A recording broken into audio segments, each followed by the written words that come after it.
We're live. This worked. Hello, everyone. Okay, we're just going to jump into it. Wolverine claws need to be heat treated. So today I want to make, what am I trying to make? The claw. No, I'm talking about clay. Of course, I have none of it to show you. I haven't made any of it yet. So today is the clay for heat treating. I apologize. I'm far too excited at this moment. And the heat treat one hardens the steel. But if you don't put clay on it, that temper line is uncontrolled. It's going to be whatever it needs to be. I want to control it. So by able to control it, I need to make the clay for it. Thank you. So getting onto that. We're going to use charcoal and diatomaceous earth, a bunch of clay, and we're going to mix it all together. For the blade, so what I want to be the hardest, I'm going to be using a mixture of only the charcoal, and that's going to be a 15%. For the, 20%. For the back of the blade, I want it to be thicker. So I'm going to use a temper of 40%, which is going to be heavily on diatomaceous earth, which is a fun name for, it's just sea coral.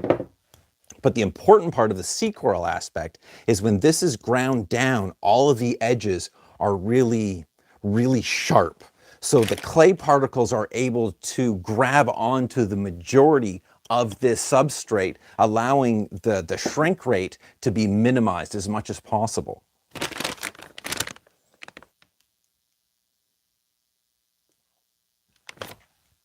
I apologize at times, I'm just going to stare at the camera to read comments. So the first one is going to be 20%.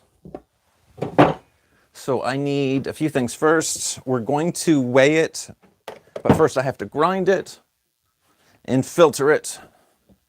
Because the substrate, when we're going over the actual blades themselves, the smoothness, and I say the smoothness is so important, as every master I've watched do this, you see when they apply their clay, it's like glass. It's gorgeous.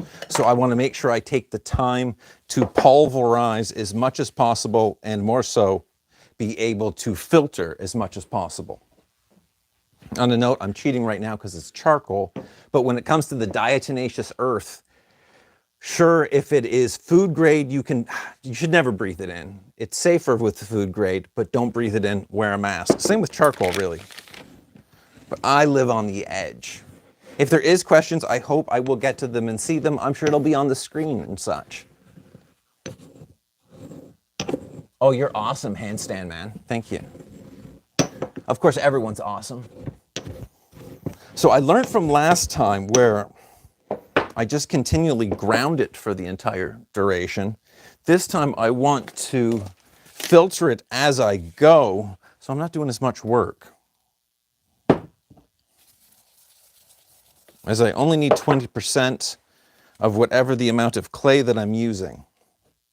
I really haven't determined how much clay I want to use because I need enough to do both sets of these claws.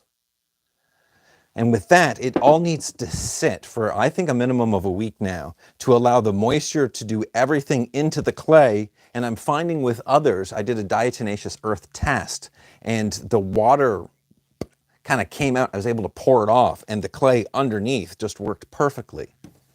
So I think that aspect of making sure that everything is, well, homogenized, mixed in. Well, no, it's not going to give you cancer. It's going to make you cough. Okay, the diatomaceous earth could actually have lead in it. So, yeah, no joke.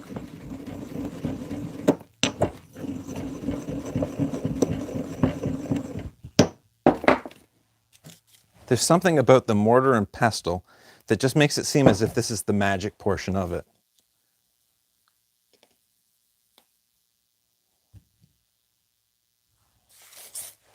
So let's measure out the first bit of clay. So I'm using glass plate so I don't lose any of the moisture. And in the measurement of all of this, so we've got a 20% and a 40%, I am not taking in the moisture. The clay itself is already wet, but I'm gonna have to add moisture for the temper into the clay. I'm not accounting for that. Thinking, let's say 60 grams, that's 64. Only because that's just easy math. And I like easy math. So we've got that, which if that's 60, we need 40 of this, 20 of this.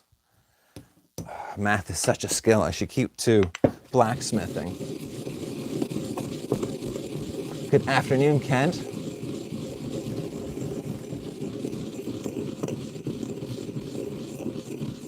George, you're kind. Thank you. I read that and still have to say I have so much more work to do.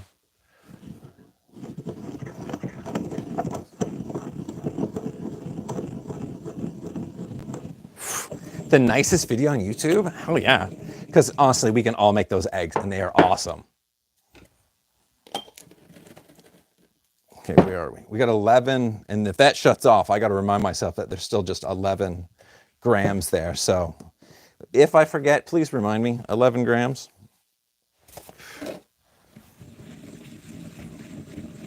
Now the whole idea, all of this nonsense, is just to be able to control the line, this hardened steel edge. If it's not finished polished, that's an excuse. Can you even see that? No, terrible example. Let's just imagine you can see a pattern edged on this.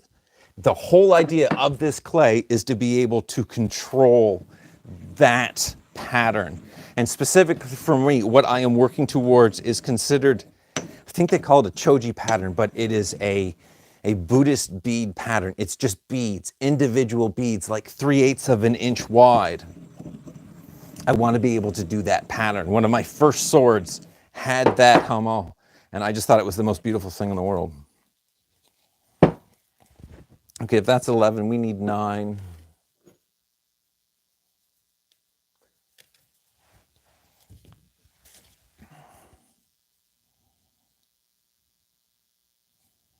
Nine.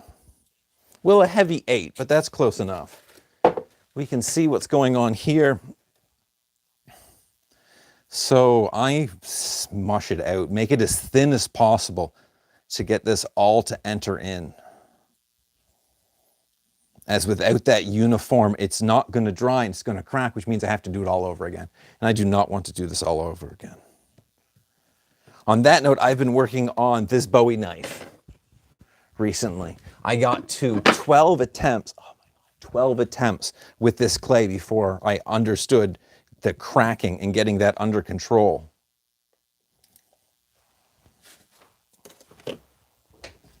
Now with a bit of water and then just the time with my spatula.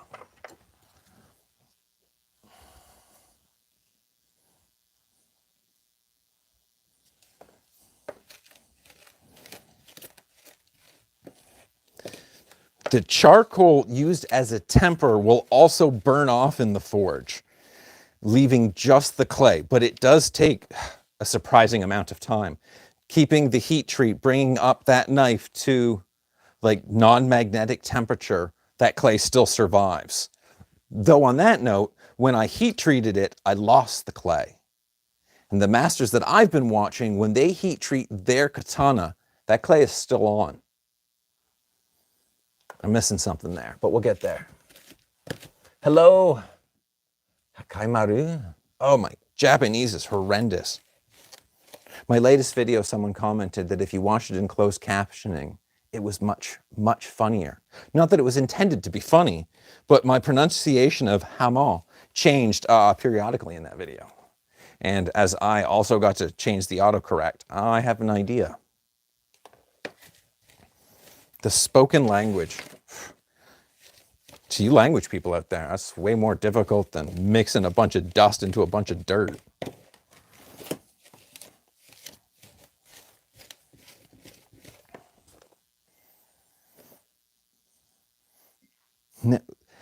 So the charcoal is specific to go on the ha. The idea is that it can be burnt. Fine.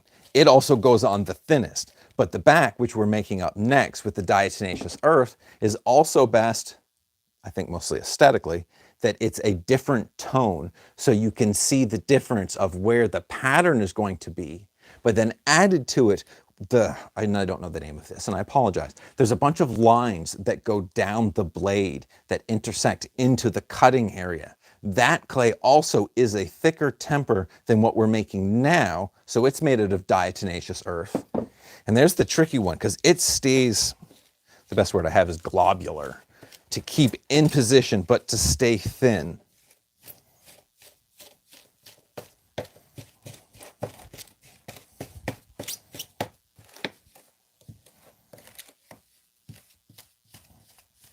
It just looks like the dog's breakfast currently. But with enough work, this will just all be glass. Glass, glossy on the surface.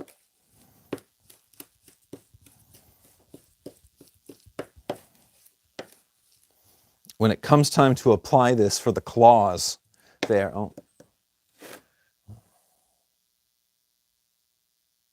50 to 60 in your life? Well done. I'm not near those numbers yet.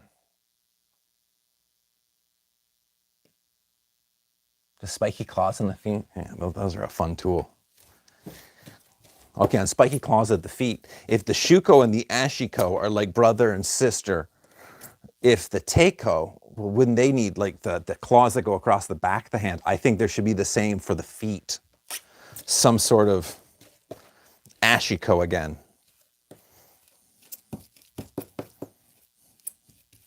Okay, I'm already getting off subject. So easy. Back to the claws for a moment. I want the cutting edge to be really sharp, like stupid sharp. But I also only want that hardened steel to be on its edge. If I go further into the tines here, I would get that additional strength, but I also, because I make it stronger, I make it weaker because it would be more brittle, and I don't want to do much of a temper on it because I want to be as stupid sharp as I possibly can. So I want to just focus all of the hardened steel just along this edge and then stop well short of this back section. So as it goes through the target, the spring steel has that ability to move naturally. It's really strong. I don't get how silica is able to add that much strength, but just the same, they spring back. And my fear is if I heat treat it, well, no, it's not my fear, it's an actuality. If I heat treat it to the where I want it and temper it for its edge, I lose out on the springiness of the claws themselves. So this clay treatment is aesthetically really important, but actually physically for this to survive, well, it just kind of has to be.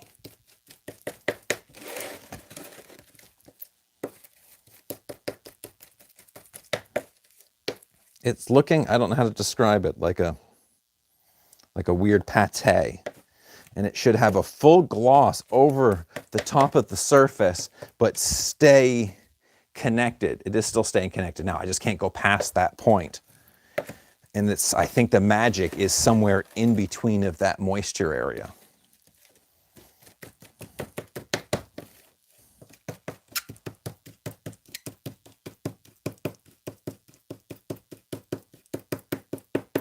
No, you wouldn't want that kick anywhere. No. I like the idea of those claws for those that are training in the martial arts that is still beginning, that they make any of your basic taijutsu, despite on how weak it may be, it's extra terrifying. You could just swing your arms and anyone else is in trouble. But as it slowly balances out with a true understanding, oh, it's great. But again, I'm biased. This is coming. A little bit more light would be nice. So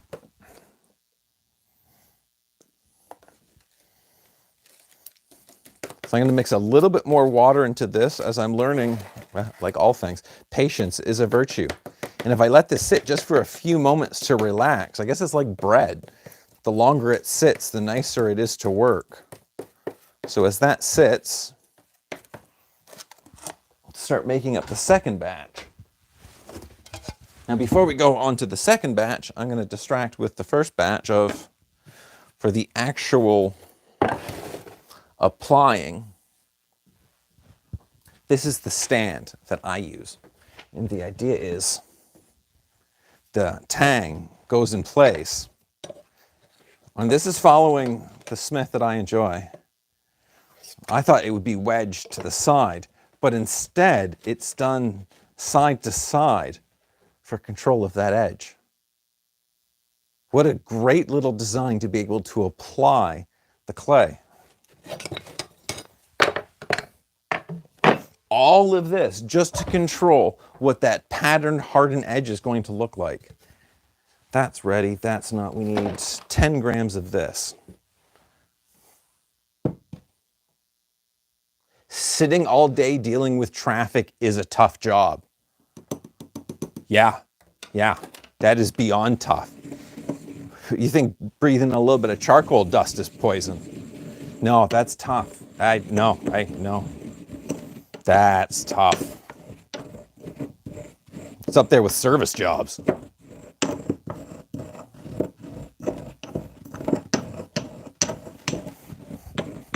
We had a long haul driver yesterday. Just saw him, he had to back his truck up into a space, and the guy asked him, do you want me to move my truck out of the way? And this guy's, nah. He didn't even think about it. Next thing you know, he's weaved his semi back exactly where he wanted and then just wandered off. Professionals. So 10 grams of charcoal for the back. That's great. That's a total fail. 10 grams of charcoal for the back. Filtered. The filtering is the important part. The diatomaceous earth I have already pulverized, but the great thing is I want to say biodegradable, that's not the word.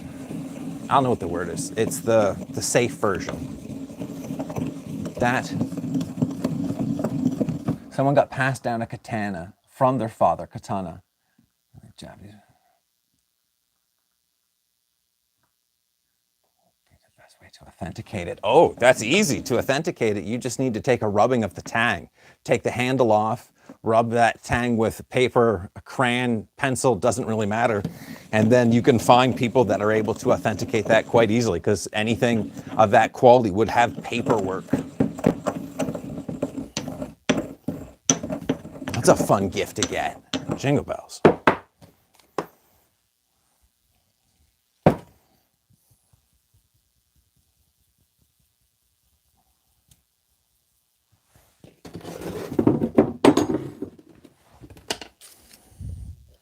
Okay, now that I've filtered the charcoal, let's try again for 10 grams.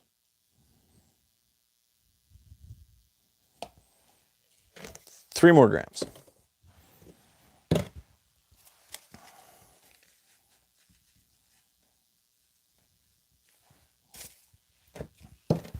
There's another ingredient that the Smiths use, which is when you polish steel, you use a whetstone.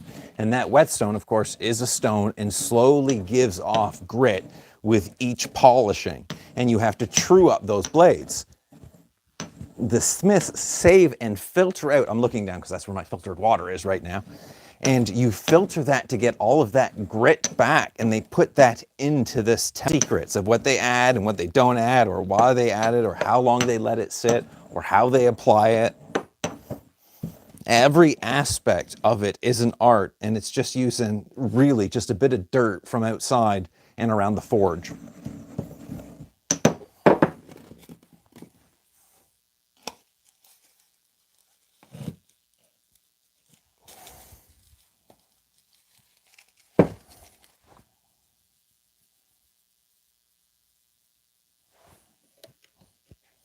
We're at 7, need 3 more.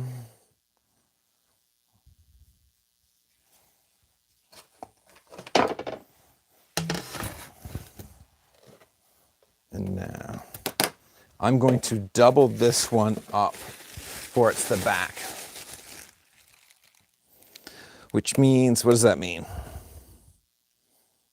It means I broke this thing. Mind you, I broke this thing long ago. It's lost its buttons, but it needs to reset. So if this is going to be 40 to 60, we'll move that to 80. So this needs to be 120. That's really the simple way of doing it, isn't it? 120. Now, the idea of this temper being thicker and adding the diatomaceous earth again is to have the sharp edges of this ground coral to mix in well with this clay, so when the water exits and it dries, it doesn't crack terribly. So then when I put it into the forge, it's going to allow the steel to cool, and it is a fraction of a second difference to getting that hard edge to the softer spine. All of this preparation is to gain a couple milliseconds. It's probably more than a couple milliseconds. Let's say a whole second, but it's not that long.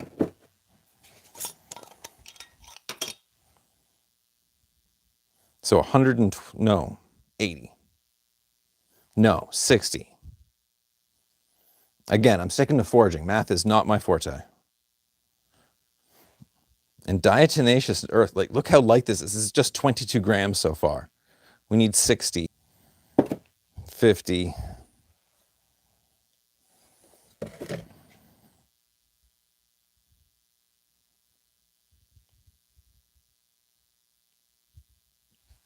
$60. So this is the most important It's most important for a lot of reasons. But, so we talked about the Buddhist beads that come down, these little lines of clay that have to be thick. They have to be thick standing upright, but they're super thin and narrow. And in every video, they have their spatula, but they never get a close-up of the spatula. I never just see the spatula on its own. I'd love to know how thin it is. And the one I see, it's definitely metal, but again, I never see the thickness. I like just to eyeball it. No, I've never calibrated this scale. This scale is just it's just a really cheap scale. No, I've never.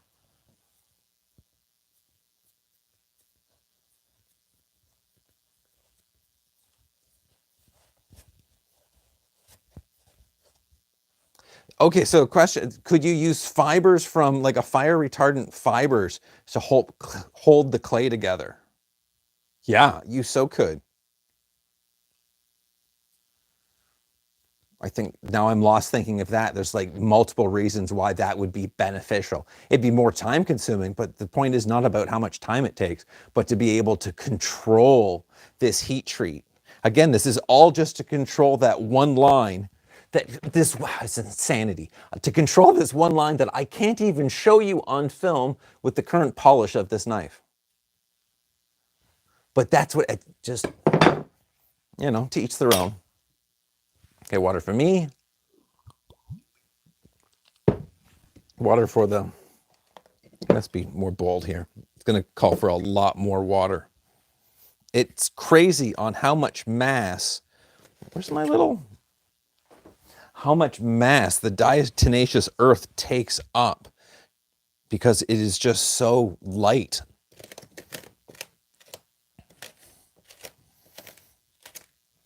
So this will build up the back of the blade. When you build up the back of the blade, as you go along applying the clay, you need to really push the clay into each pocket of steel. Okay, before we go there, cleaning the steel, the teacher I follow uses wood ash to clean the blades to make sure it's ready and will hold the clay. I think it's because the wood ash is heavy and lye. I do not know, but it works. But you still have to, if you don't push the clay into every bit of the steel, it's almost as if an air pocket remains there. It's crazy. I'm sure. I feel potters would be looking at this going, well, yeah, of course. But they know something that I don't, and I still get to discover it.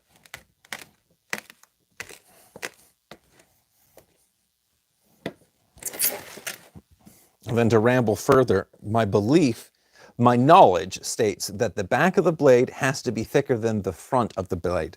But the front of the blade is super thin, and I know I only need a few milliseconds.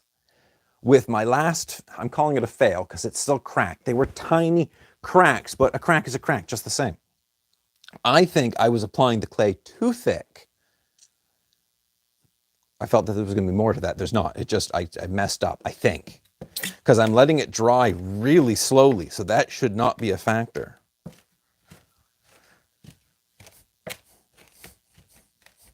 There was a time in swordsmithing, the story is that if you were a traveling, like if you were the novice, you were the apprentice, and you were told to go visit such and such for whatever reason, if you were, you can go into the smith, but if you were to touch the quenching water, just to know its temperature, that itself was such a faux pas. They did not share that information. And I can really see both sides of it, but the side I want to view in the most is this, that no one's going to give me this recipe. This I have to find on my own. And every other artist that, whether given or not, they've come up with their own style, their own method of mixing just some very simple ingredients to do one very simple task, but 1,000 different ways. Okay, that has to be prefaced with, there's a gentleman, I stutter. He's just a very talented swordsmith. And there's a documentary on YouTube. I don't know where to find it, but it's there. And he was given the task of forging a sword, but using the nails that were recovered when they had to take down the local shrine. And he was busy in his forge taking these nails, these how many 100-year-old nails made from tamahagane, and he's putting them in the fire, just melting them down, making puddles, as you do. He fast forward through the whole process, come to the end, he wants a really bold, bright Hamon. And the best way he does it naturally. He doesn't bother with the hours this takes to control. No, he's able to control the heat of that sword so precisely, and he doesn't bother with it. And as he cleans up the sword, you see this tremendous, bright, vibrant, natural Hamon. It's amazing. It's how many ways of coming to the same answer. It's like math. As long as you follow like the basics, you can do a lot of weird things.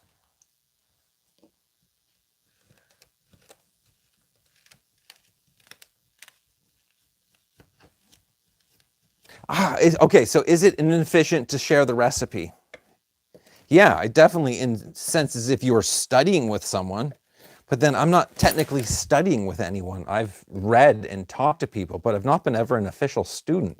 I think to be an official student, it would be really quite rude not to share the recipe for clay. But I could also understand that maybe it is not the recipe that they share, but the ability to witness someone preparing that recipe. With that caveat, of course, they know what they're doing. Part of me is still kind of making this up as I go. It's like environmental science, observational science, pardon me. You kind of have a hypothesis of how things are going to go, but you're really not too sure until it happens.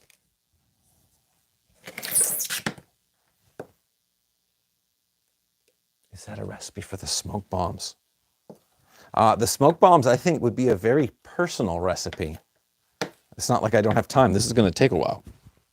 So the Mitsubishi, I'm assuming the egg powder, that you'd have the different components. I shared the recipe that I used, which was heavy on the wood ash, charcoal for propellant, the, what was it, the metal scale, the hammer scale, because these are all things that I have around in the forge. Everyone's going to have their different materials to pull from. I think much like this charcoal, so many recipes, they'll call for wood ash in this, or the whetstone, or a bunch of other examples I don't even remember because I did not have access, or at least natural access to those substances. I do have natural access to clay. I'm still working on refining it well. I don't do a good job of refining it. There's always chunks left in it. Mind you, I spend more time in the forge than I do with the clay. The little dropper's getting to be a little small, short.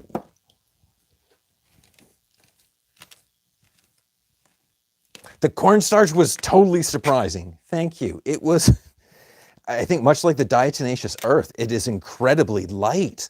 I didn't expect it to be so filling is not the right word, but its expansion rate to take up the area. If that were to get behind a mempo, your face mask, you're not breathing for a while.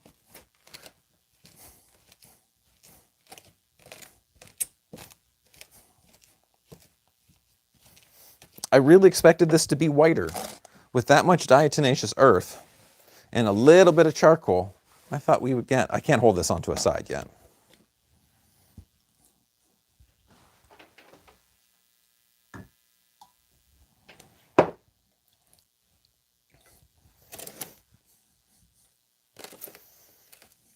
I have 4 more of these samples behind me of different temper ratios, starting from 15, working all the way up to 55, finding after 50%, it holds, but it's just not as nice as it was.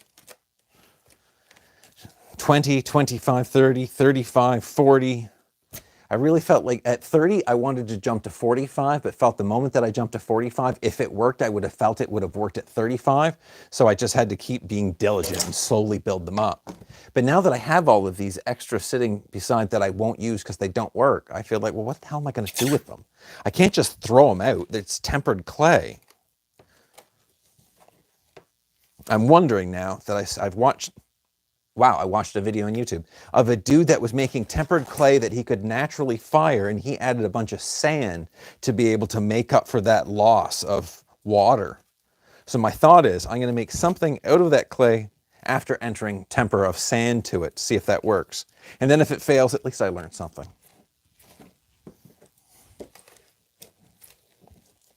On the note of learning something, the piece of glass I chose to mix this on, far too small for a double dose of clay. But this table's washable.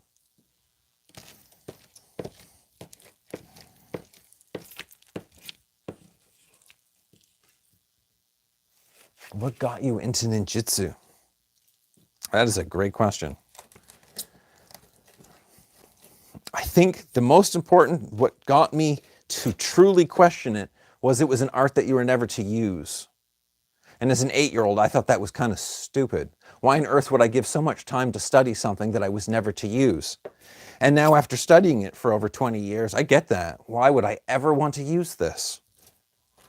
So philosophy, I felt this was an art that the mind was more important than any other aspect of the art. Without a properly trained mind, the rest would be completely misunderstood. Ugh. I make weird noises. It's just charcoal, but I'm making a mess. I also look at my teachers, watching them mix this up, and they do it all so elegantly. They're wearing their silk. They're mixing it up so easily. I'm like a kid who's had too much sugar.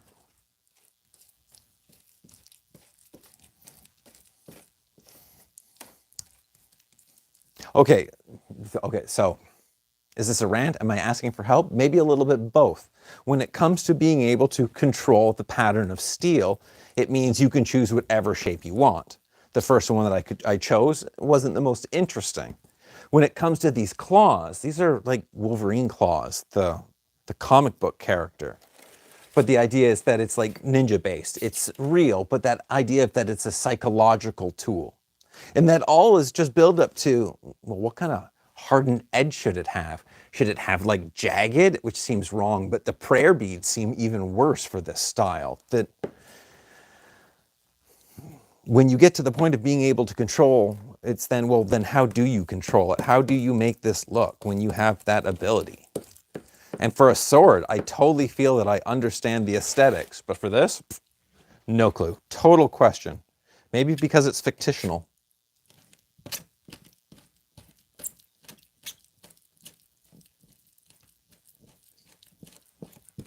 Kind of sumo.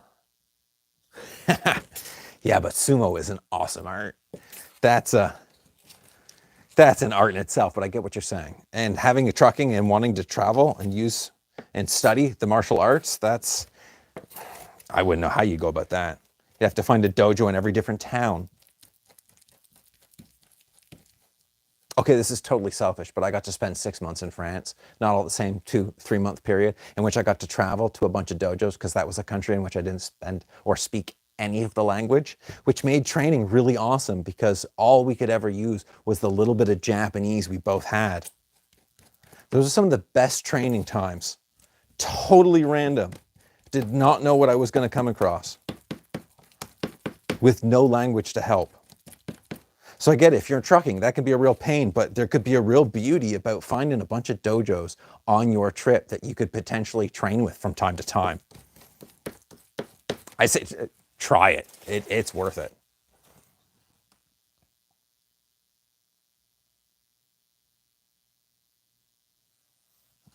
I have never seen, okay, so question is, have I ever seen anything related to sugar in regards for starting fires? No, I don't see anything in regards to sugar whatsoever. Not even any use of talking of cane sugar. Mind you, like dietary was always like talking about miso, something fermented, never sugar. Though, from a modern standpoint, yeah, sugar is really combustible because those calories are energy. Like most foods are really combustible. There's a guy burning Doritos to start a campfire. I get it, but I don't have Doritos.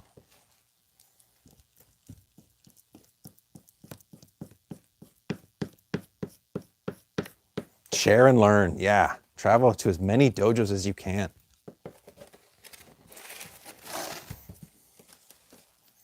And not just your own art. If you're able to, I find most teachers will allow you to come into an art and say, hey, I just want to practice my own, but I'll enjoy your style and take on what you're teaching today.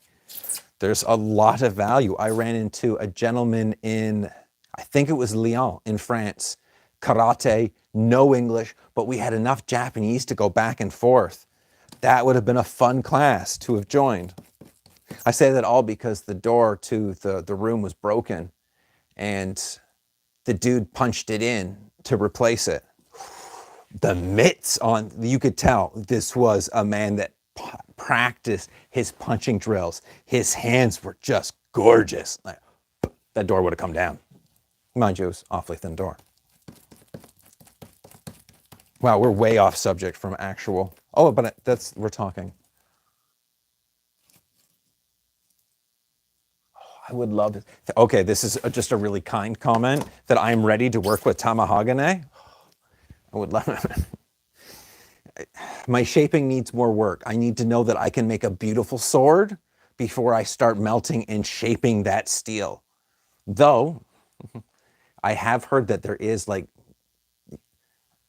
okay, it's total hearsay, but that like novices can buy tamahagane if visiting Japan. So there is a chance that one day I'll be able to come home with a few pieces of tamahagane.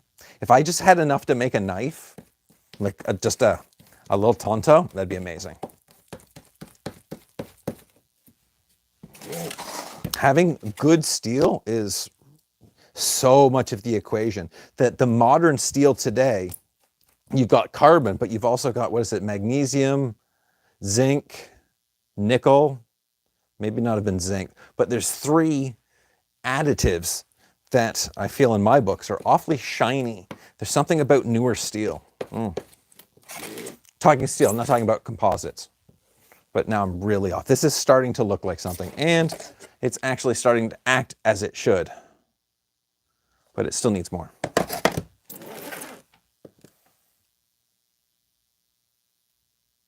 Oh, someone just recently found my channel. Thank you. And I do not have anything on kata prefaced yet.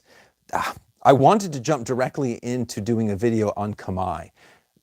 No, I didn't. I want to do it on sanshin, because sanshin is the basics of all of our movements. So I felt that was the first thing that should be shared so we can all practice this basic of ninjutsu. But then I started thinking, well, that's kind of useless because the sanshin is based within all of our kamae. Each kamae has its own sanshin, though the sanshin is always the same. So first I have to share a kamae video, or our stances, our posture, our intent. And with that, then I can start showing the kata. There's so much of a natural I would explain it like this. If you take like Shaolin Kung Fu, you've got the tiger stance, the crane stance, that you will mimic parts of nature to kind of gain that strength, to gain that intensity. If you're to take in ninjutsu styles, the kamae is focusing on like the human strength, that human condition, that human emotion to build that energy, to build that strength. So I feel it's really important to understand that posture, and then the kata comes so much easier because you already know how you're to be standing, how you're to move, because it is all based on human movement. So if you've got the posture correct, the movement's correct. But if your posture's off slightly, the movement's always wrong, which is kind of nice when you know if something's not moving as you want it to, it's usually a posture issue.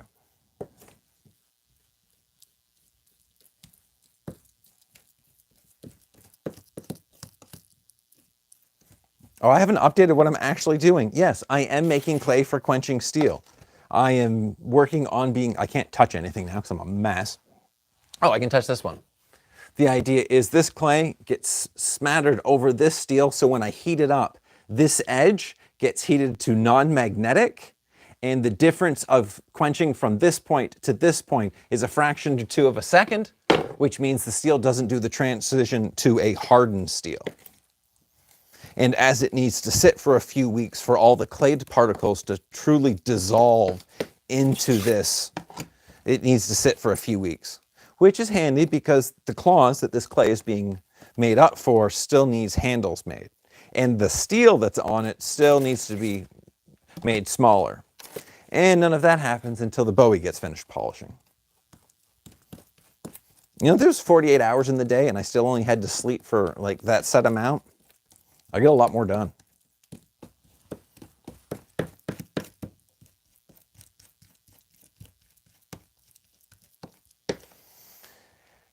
Honestly, yeah, if it like a gray frosting, I'm sure it tastes terrible though. We're close. It's nice and globular, but it doesn't have the right movement yet. It needs more.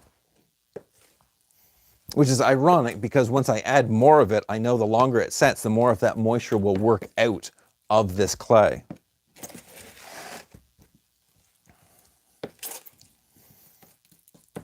So to repeat myself on this note, this is a 40% temper, so 40% diatomaceous earth and a little bit of charcoal dust, and the rest is clay.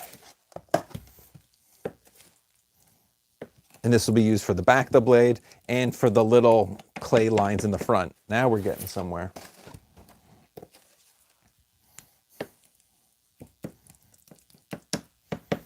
Okay, now that that is finally at the point, it can rest for a moment and go back to the original, which I thought would look much blacker than this. This has got mostly white particles. This is all black particles. I was hoping for a really dramatic distinction between the two. I'm not going to get it. And now at this point, now that the clay is mixed in, I need to go through, there's going to be little round bits of clay, just little balls messed up, so I need to smush them down. I have such wonderful dialogue of smushing it. But the technique is, this is slightly round, and I am squishing it out each time to reduce the size of clay particle, because I need that mixed in as much as possible. It's times like this I look at what makes me, like, this is my time. I'm spending my time mixing little bits of dirt with little bits of dust. I truly love my life. It is a good deal. And this is not watery enough. The thin coat that goes on the front of the knife, so it goes on really thin, and that's when you choose which design, how you want those waves to look.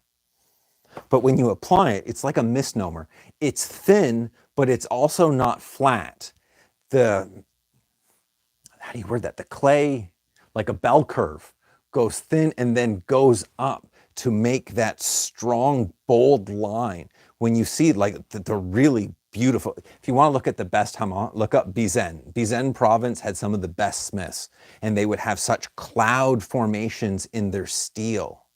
I've got to wonder about that distancing of the thin to exiting to that thick, but it doesn't transition gently. It's a disrupt. Oh, it's terrible words. But it means that the steel is going to still get harder to the soft steel, which gives you the cloud. It's all about the cloud on the outer edge of the Hamon. And because it's thin, it doesn't crack. Because it doesn't crack, it stays in place. And for some reason, the thermal dynamics of it means that if you were to skip on adding that clay on the edge and just clay on the back, which many do, and it works, but it doesn't give you the distinct pattern if you clay up the front of it. It's by encasing the entire blade that allows it to vibrate at that frequency. So when it's quenched, that magic happens in between that layer. I apologize, I'm doing a terrible job of explaining the magic of this whole process, but that line is so important to get correct.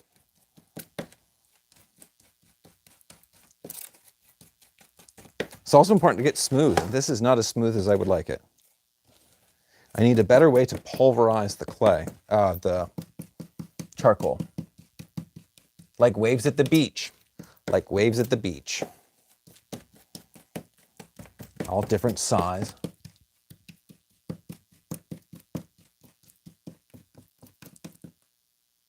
Enjoy the highway, Kent. Thank you for visiting. Enjoy your day. That's like, be safe on the road.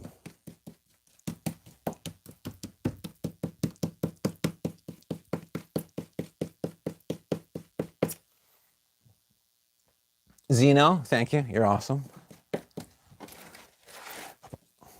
Growth is great. Coffee grinder. So would a coffee grinder work? No, because it doesn't go fine enough. That I would need something that actually pulverizes it, something that makes it into dust. I tried using a food processor, but then the particles are too light for the blades to interact with it. So it really seems that I need something of like force crushing these, and then a better filtration system. That this one is fine, but I couldn't come up with anything that was finer than the finish aluminum screen, like bug screen that you go on like a screen door. And a coffee filter is too small. So maybe it's just like a better filter.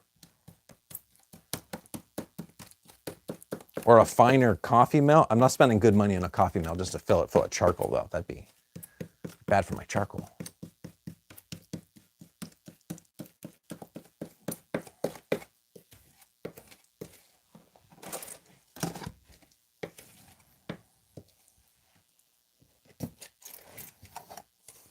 So it's nice. It's not as smooth as I want, but it is perfect for its stickiness, and it still moves. So then the next question will be, how filthy are my hands? And that question is really easy to answer. They are quite filthy. So it's again, the lines, which I really should have learned what they're called. I've never learned what they're called. But can this make a line?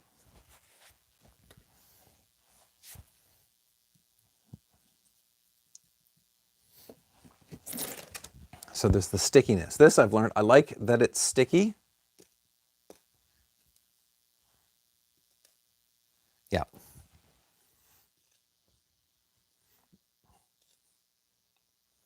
For the thinness of this, that's nice. But if I were to go to this one, I would want should be much thicker.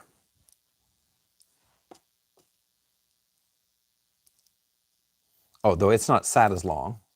It's just excuses. Now, this one doesn't have the moisture yet.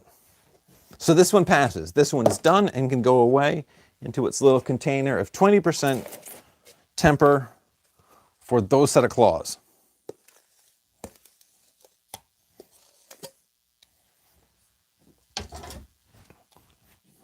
So in a matter of days, I'll be able to come back, pour off the water.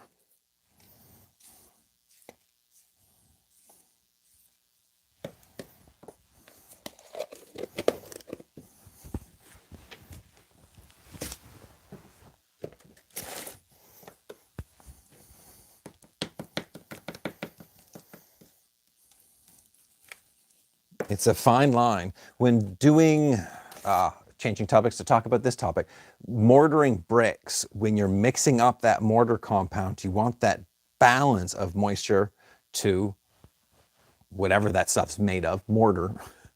It's not what it's made out of, but it should hold like a ball. You should be able to pack a little ball and set it down, and it can slump slightly, but you should still be able to see that it is a ball. That's the test. For this, I find the test is once I can dab that side and make a clean line. Oh, okay, yeah, we're good.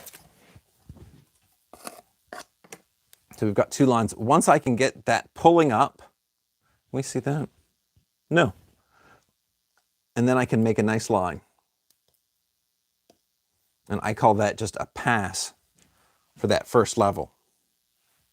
That's great.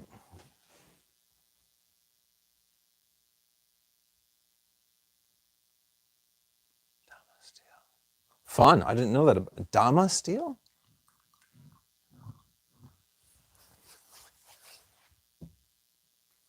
Oh, what steel? Now that's a fun question. The steel is all old farm equipment. None of this is new. What's the example? This one. So the Bowie knife comes from an old sleigh runner. So that would have been the steel that went underneath a large piece of hardwood to be able to take impact. Surprisingly, that old steel, they put a tremendous amount of carbon into it. And then the claws, this comes from the bottom of a hay rake. And at the bottom of this one, it's an old, and they had spring steel going at the bottom. So if it were to ever bottom out, the ground doesn't break the actual machine. This steel was really heavy duty. So this is also quite old steel. So in both cases, I'm using old steel. I have some '01 steel in the forge. I bought that, I think, like 5 years ago. I'll use it one day, but I like the old stuff. I swear there's a darker gray to the softer parts of the steel. And there's just a different life to it, where modern steel is always equally homogeneous. When you work it through, even well annealed, it's always the same, which is a big selling point for modern steel. But when it comes to the old steel, every once in a while, you'll find like hard spots that there's much more carbon in that area, and you'll have to take extra annealing. Side note, annealing is that process where you heat it up, then let it cool gradually so all of the molecules can rest, but they get to go as far apart as possible. The more carbon and the harder, the longer that process should just have that heat wash over it.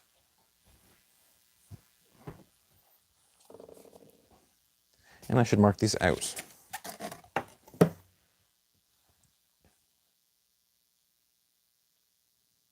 A rolling pin. Yeah, the mortar and pestle finishes off, but a rolling pin would allow nothing to kind of get away. Look at that. That's just like globular.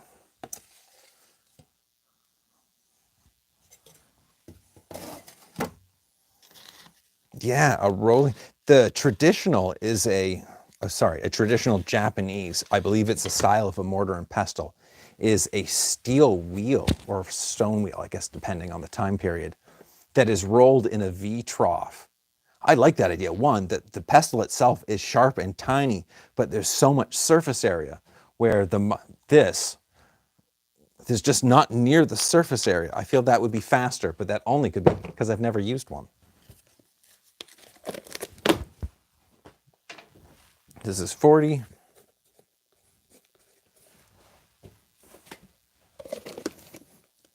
$20.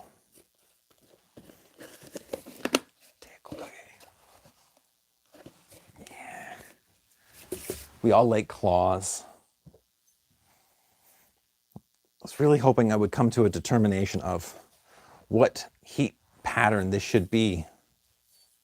Okay, this is totally off topic, but I'm going to share it anyways because I'm random. That the ergonomics of how square, let me see how square that is at the bottom, and how it has to twist so radically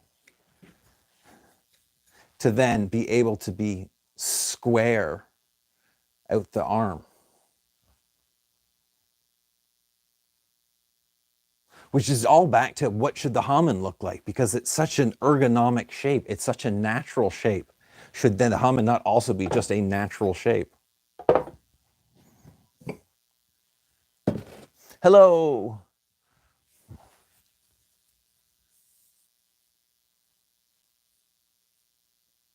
Yes, that is so true. So there's a comment that I can work the steel to a point where I don't have to spend much time shaping. And that is one of the best parts of saving time for this. I do as much as the shaping as I possibly can in the forge with a hammer. I have a lot more time with fire and hammers than I do with files and like grindstones. So as much as the work can be done in the forge, the downside of that, or at least something that to be recognized, you'll see that because I'm lazy and do all the work in the forge, you'll get the odd little black spot, which means that I forged it down to that surface area and there's nowhere, it's in its patina. So that's just kind of part of that. When you're doing full removal method, you never have to worry about that. It all depends on how you want to work the steel, mind you, how you want to work the device. Thank you. They are beautifully crafted, but again, I'm biased. So you have to make a pair. There's a video, there will be a video on it, and you will be able to make your own pair. This is a mess. I'll deal with that later.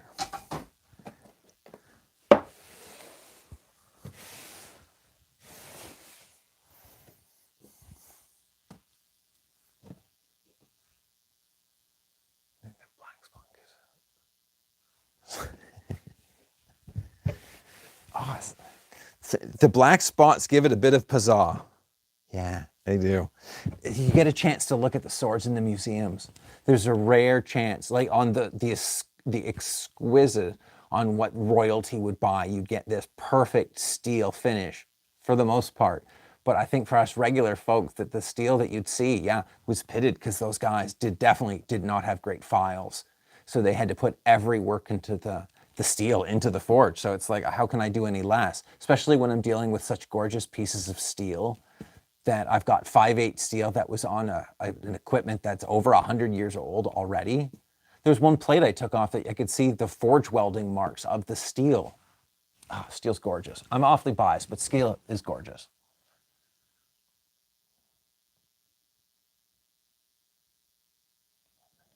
Oh, good old carbon steel. I love carbon steel. Well, thank you, everyone. I will gladly answer any questions if anyone has any. But for this part, the excitement is over, not until the next time when we'll be able to actually clay treat them. But that will be some time. Though next week, I'm also having a live at the exact same time. I'm not saying it's going to be more fun, but I guess, yeah, I am saying it's going to be more fun. This was kind of a diligent day in which I had to get it done. Next week, I'm going to be drawing out a sword that is technically a saw. That's a long story, but I've been dreaming of it for some time. It's about time I draw it up. Reason being, the Bowie knife that I'm building currently was helped designed by the watchers on YouTube, and I thought it would be fun to do the same with this. There's a few decisions I guess I don't want to make, or I would rather have help making. So that would be next week, and then the week after is polishing steel. So you're awesome. Everyone is awesome. So nice. How long was your most blade?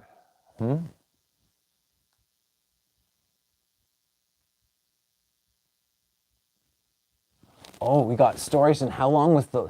Okay, so I'm going to do the Bowie one first. That was definitely the longest one that I forged recently, and that's at 18 inches. The saw sword, so next week, is all based on... Someone had made a comment about, do you have any projects you've abandoned? And I went back and said, oh no, I've not abandoned any of them. They were waiting for me. And the more I thought about it was, oh wow, you're a liar, dude. You have a lot of projects you've abandoned and just left to the side. And this is one that, no, it's been waiting, but definitely abandoned. And it is a 25-inch blade. But that was a long time ago, so it doesn't count. Oh, Zeno. What are some good stories you know that you've learned something from recently? I would say... Okay, the best one would be the most recent one, which happened 2 days ago. which I am working on. The next video line of working on ninja tools is going to be Tetsubishi. And Tetsubishi are the caltrops. They are steel that no matter how you throw them, there's always one point that stands up, and they are disgustingly violent. They're just terrible. It's like a bow shuriken with 4 points, and it's secretive. You can throw them and unsuspectingly others would step on them. The idea was that you could protect yourself. So if people were breaking into your home, you could throw them at them. You could throw them on the ground. Now that's just the story of the Tetsubishi itself. What I've learned from the Tetsubishi mostly was my own ignorance. I believed that best case scenario, I'd take a small piece of steel, high carbon, hammer it down to roughly a 1/4 of an inch by 1/2 an inch by 2 1/4. And then I would use my chisel, steel chisel, while it's nice and hot, and I'd split them open and then square them off, and it'd be easy. And I'd have one done within 1/2 an hour, no problem. There's no way I couldn't have one made in 1/2 an hour. 45 minutes later, I started looking at the time, and 15 minutes after that, it's like, no, this is stupid. I've given an hour into this. There's no way they take this long. I know better, because I've been at this for a whole hour. Why wouldn't I be smarter than this? I should use 2 pieces of 1/4 inch round, make both of those edges tapered, and then just forge weld the center by reducing its steel quantity. 30 minutes later, I'm about to do the heat treat, which means I'm about to forge weld those pieces. I'm at that same timeline. I've used way more charcoal than with the first round, and needing to forge weld means I'm going to go through that much more because I have to get that heat really, really high. So I put those aside, went back to the original, and found out that it takes me an hour and a half at the beginning to make one of these Tetsubishi, these iron diamonds. And I've got 6 more to do, so that means I'm at number 16, and now I'm at 45 minutes per. I have learned so many things about just when you want to open steel up, where you need to control that energy. And that led me to, because you have to control the energy just in the center to get everything to go square so everything looks nice. Putting that aside, it just gave me a lot of time to think of a time of guerrilla warfare, at a time of uncivilized living where this was necessary. You're making, as the blacksmith, you're making these all day long. I am an hour and a half roughly for each one. By the end of it, with heat treat and polishing, it guaranteed at minimum an hour and a half per. I'm currently making 22 of them, and tomorrow will be day 3 of forging them. And then after that, I want to start again and videotape with all that I've learned up until this point of how they go together. But this is not so much that it's a throwaway tool, it is a protection tool that you've been surprised upon, and you need to get out of there because they are bad people. I wouldn't be throwing 20 of them to know that I'm saving my family. Yeah, that seems like a really wise decision. But from a blacksmithing point of view, I really hope someone goes back and gets them. So from a history point of view, I still have a lot of questions on this idea of disposable or retrieval tools. That was my quick answer. Oh, Nihonto are modern steel blades? Oh, that is like 2 completely different swords. A Nihonto. I will always prefer a Nihonto blade that you're not getting. A Nihonto is not a sword. If you're to think of it as solely a sword, you're missing on what a Nihonto is. That is culture. That is an idea. That is, it's just art. It's like a portrait of a master that would be set upon the wall to then question your own existence. Now, I'll always take the Nihonto, that the steel is handmade, every portion, the hand has touched it, and it's also passed through so many hands. Kind of like your morning cup of coffee in a sense, that by having a morning cup of coffee somewhere out in the world, you've participated in hundreds of people's lives just by that one cup of coffee, because it takes so many people to come together with that one idea. With that Nihonto, you have so many artisans coming together for this one accomplishment.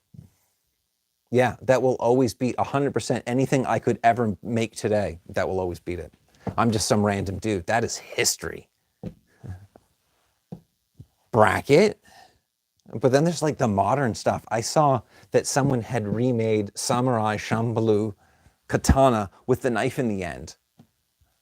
There's a part of that just makes my heart happy.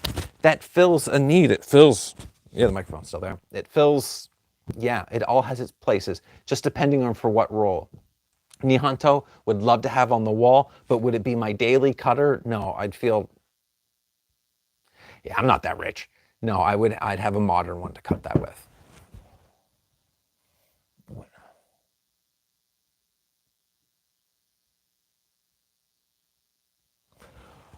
So there's a question about, did they, no, it's more of a statement. I think they were also poisoned. The tetsubishi, those things you throw on the ground. Yeah. In some cases, if you're just getting away, I'd imagine no. Those ones are just backup. But ones that you are definitely outnumbered, yeah, why wouldn't you poison them? That if a larger force is trying to take you over, from a historical point of view, yeah, 100% I'm going to poison everything. I want mine and my people to survive. What's the oldest thing you got? I don't really have old stuff. No, no, sorry, I'm a letdown. I have a whole bunch of new stuff that I make. I don't have anything that's old. Everything is just, that's such a lie. I was gonna say everything is made by me on that wall, but there's a sword there that I have not made, nor have I made that kabuto. And I want to make a helmet, but I'm getting ahead of myself on the other things I want to make. Oh, just asking, how did the poison even stick to the steel?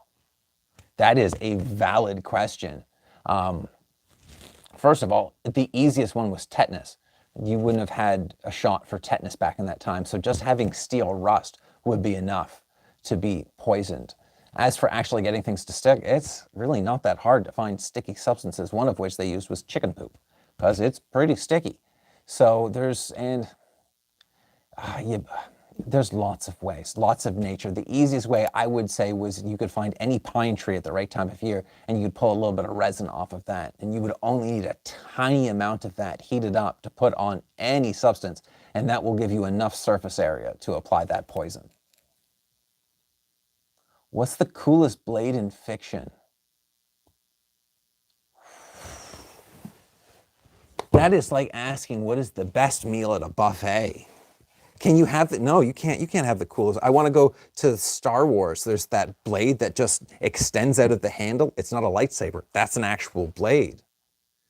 But then you've got the Sword of Omens, like that's made from a collapsed galaxy with a magical stone that allows you to see the future? No, I'm sorry. There's just thousands to choose from. I don't think I could ever choose one. But I'll ponder that over the next few weeks. Thank you. That is going to live rent-free in my head for some time.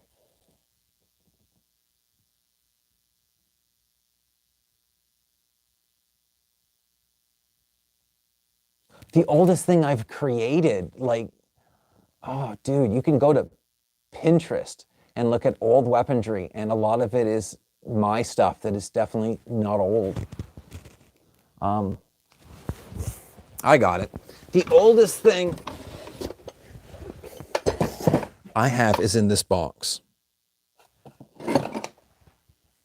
This is the oldest thing that of my modern blacksmithing. This is the very first thing I blacksmithed. And I was powered solely through ignorance.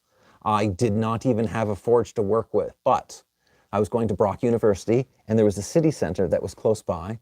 And city center, it was like a historical site. And they had a sawmill, and in the bottom, they had an old blacksmith shop. And it wasn't functioning, and no one was allowed to use it because it didn't function. And after a bit of conversation, I was able to convince them that if I fixed it, could I use it? And I made this monstrosity. Oh, it's delightful and I love it. It's ugly. It hurts. It's got one of the teeth wobble terribly. But these are 20 years old this year.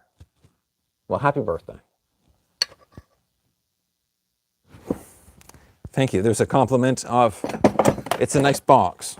It is a nice box. This is my, yeah, I guess this is more projects that I haven't finished. And old stuff. It's where the batarangs live right now. They used to live on the wall, but I like training with them more often than not.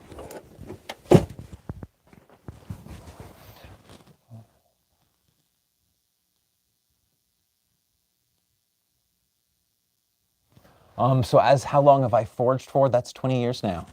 Is it 20 years? No. 20 years since I got started with my own anvil. I guess technically forging steel, long. I've just been making stuff for a long time. Not long enough yet. I need like a lot more practice, but it's getting there. So I just want to thank everyone that this has been a fun time, and I hope I'll see a lot of you, or at least talk to you next week. Until then, I wish you all the best. I hope you will train and, hell, try something new. Talk to you later. Also, I have no clue how to shut this thing down. Thank you. Oh, wow, now everyone's saying bye. Okay, bye. Everyone have a great day.